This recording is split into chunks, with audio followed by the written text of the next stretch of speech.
और चलिए देख लेते हैं किस तरह से बहुत ही सिंपल तरीके से अपने को लिखना है।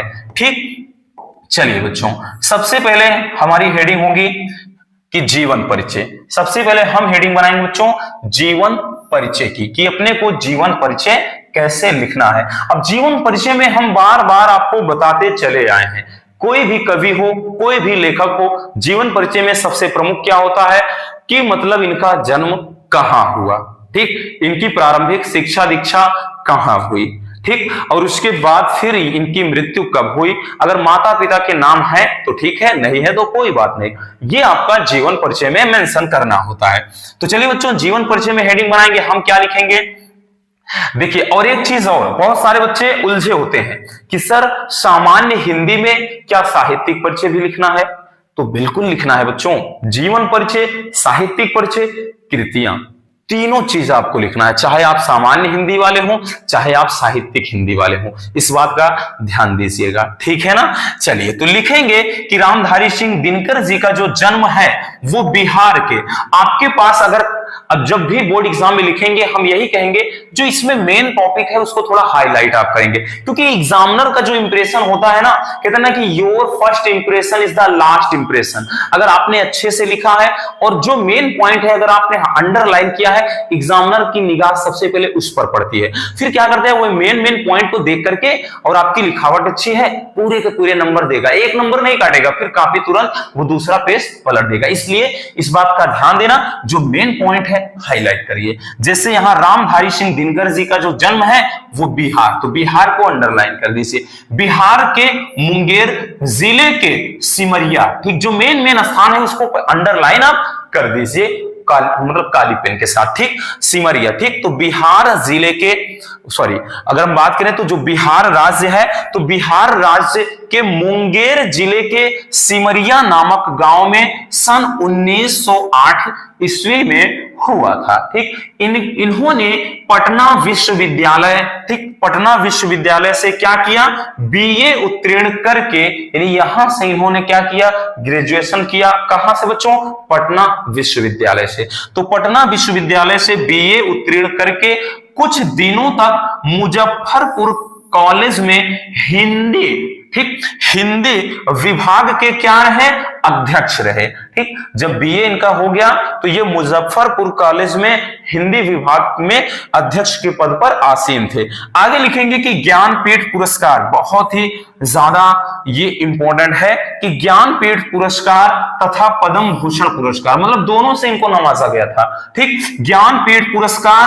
तथा पद्म भूषण पुरस्कार से अलंकृत होने के बाद इन्हें राष्ट्र कवि का दर्जा प्राप्त हुआ।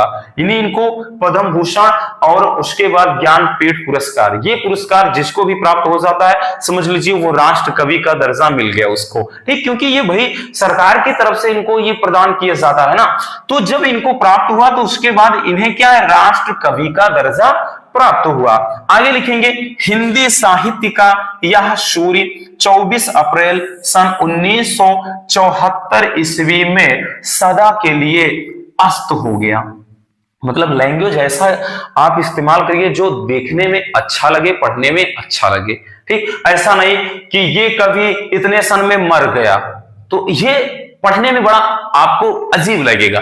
यहां से लिखेंगे कि ये महान साहित्यकार सदैव के लिए सो गया, या सदैव के लिए चिर निद्रा में सो गया, या सदैव के लिए अस्त हो गया। तो ये शब्द थोड़ा सुनने में अच्छे लगते हैं और लिखने में भी भाई अगर देखने वाले को भी अच्छा लगता है, पढ़ने वाले को, ठीक, इसलिए इस तरह से आपको लिखना है। तो ये रहा जीवन परिचय। अब जीवन परिचय में आपको इससे ज्यादा मेंशन नहीं करना है।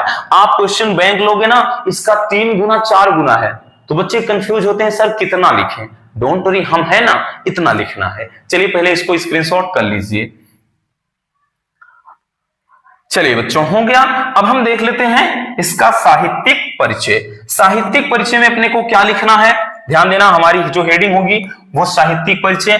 तो साहित्यिक परिचय हम हेडिंग बनाएंगे और साहित्यिक परिचय में क्या लिखेंगे, ध्यान से देखिए कि देखिए साहित्यिक परिचय में होता क्या है बच्चों, कि इन्होंने साहित्य के क्षेत्र में क्या किया, ठीक, साहित्य के क्षेत्र में क्या किया, इन्होंने क्या क्या रचनाएं की, अपना योगदान कैसा दिया, मतलब ये सब इनका होता है।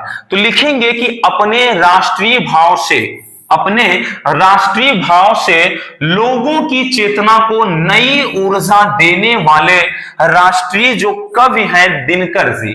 ठीक, यानी अपने राष्ट्रीय भाव से लोगों की चेतना को नई ऊर्जा देने वाले राष्ट्रीय कवि दिनकर छायावादोत्तर काल के सर्वश्रेष्ठ कवि थे। ठीक, यानी ये छायावादोत्तर काल के सर्वश्रेष्ठ कवि थे और उन्हें प्रगतिवादी, ठीक, उन्हें प्रगतिवादी कवियों में भी सर्वश्रेष्ठ समझा जाता है। यानी ये जो रामधारी सिंह दिनकर जी हैं, प्रगतिवादी कवि के अंदर भी इनका दर्जा सर्वोत्तम है, यानी सर्वश्रेष्ठ कवि भी इसमें समझा जाता है। इन्होंने सौंदर्य, प्रेम, राष्ट्र प्रेम, ठीक, और साथ ही साथ लोक कल्याण आदि अनेक विषयों पर काव्य की रचना की। अनेक विषयों पर क्या किया बच्चों? काव्य की रचना की। आगे लिखेंगे कि दिनकर जी को क्रांतिकारी कवि के रूप में भी प्रतिष्ठा मिली। यानी दिनकर जी को क्रांतिकारी कवि भी माना जाता है। क्यों माना जाता है, इसका कारण पता है बच्चों? चलिए हम बताते हैं। क्योंकि इन्होंने आगे थोड़ा लिखना चाहेंगे, हम लिख सकते हैं, क्योंकि इन्होंने क्या किया है बच्चों? आपका कुरुक्षेत्र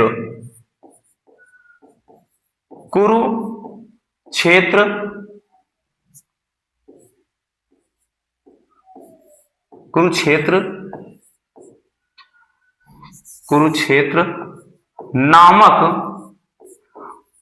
प्रसिद्ध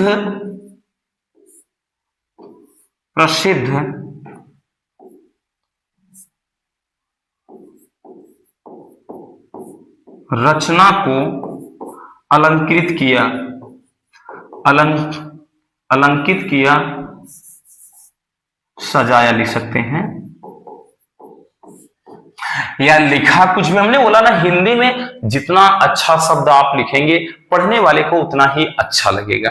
ठीक, इन्हें राष्ट्र कवि का दर्जा इसी मतलब ये साथ ही मतलब क्रांतिकारी कवि का दर्जा इसलिए भी दिया गया था क्योंकि इन्होंने एक रचना जो कुरुक्षेत्र, ठीक, जो आपका कुरुक्षेत्र है, उर्वशी है, हुंकार है, ये मतलब कुछ ऐसी रचनाएं हैं जिनमें क्या है, वीरता का, वीर गाथा, इन सब का जिक्र ज्यादा हुआ है। ठीक, तो वही लिखेंगे कि क्योंकि इन्होंने कुरुक्षेत्र नामक प्रसिद्ध रचना को सजाया या प्रसिद्ध रचना को अलंकृत किया, मतलब कुछ भी आप इस तरह से लिख सकते हैं। तो इतना आपको लिखना है बच्चों, किसमें? साहित्यिक परिचय में। तो चलिए इसको भी स्क्रीनशॉट कर लीजिए। चलिए बच्चों, हो गया। अब साहित्यिक परिचय के बाद अपने को लिखना क्या है? कृतियां। ठीक, इनकी कृतियां कौन कौन सी थी, यानी कौन कौन सी इन्होंने रचनाएं की थी। तो कृतियां हेडिंग बनाएंगे, लिखेंगे कि रामधारी सिंह दिनकर जी ने अपनी समर्थ लेखनी से क्या किया था? गद्य और पद्य। देखिए हमने पहले भी बताया था बच्चों, इन्होंने क्या किया था? गद्य और साथ में पद्य दोनों ही क्षेत्र में सेवा की, यानी गद्य और पद्य दोनों की रचनाएं की है। इनकी रचनाएं इस प्रकार हैं। अब देखिए यहां से जो रचनाओं में बात करें बच्चों, तो ये है काव्य कृतियां, ये है गद्य कृतियां। यानी काव्य अगर हम बात करें जिसको पद्य कहेंगे, तो पद्य में कौन कौन सी रचनाएं की हैं इन्होंने? तो उसमें रचना है बच्चों रेणुका, हुंकार, कुरुक्षेत्र, रश्मिरथी, नील कुसुम, उर्वशी, परशुराम की प्रतीक्षा, हारे को हरिनाम, एक हरि नाम है तो हरिनाम होता है, हरिनाम, ये इनकी प्रसिद्ध काव्य रचनाएं हैं। ठीक, ध्यान से देखिएगा, इसको बेहद जरूरी है याद करना, क्योंकि आपके जो बहुविकल्पी प्रश्न शुरू के आते हैं ना, उसमें भी ये बेहद इंपॉर्टेंट है। कई बार पूछा गया है कुरुक्षेत्र किसकी रचना है, या पूछ लेगा कि रामधारी सिंह दिनकर की रचना कौन सी है, आपके विकल्प दे देगा, या पूछ लेगा कि हुंकार किसकी रचना है, इस तरह से, या पूछ लेगा हुंकार है क्या, गद्य या पद्य के रूप में। तो कई तरह से क्वेश्चन बनाता है बहुविकल्पी में भी।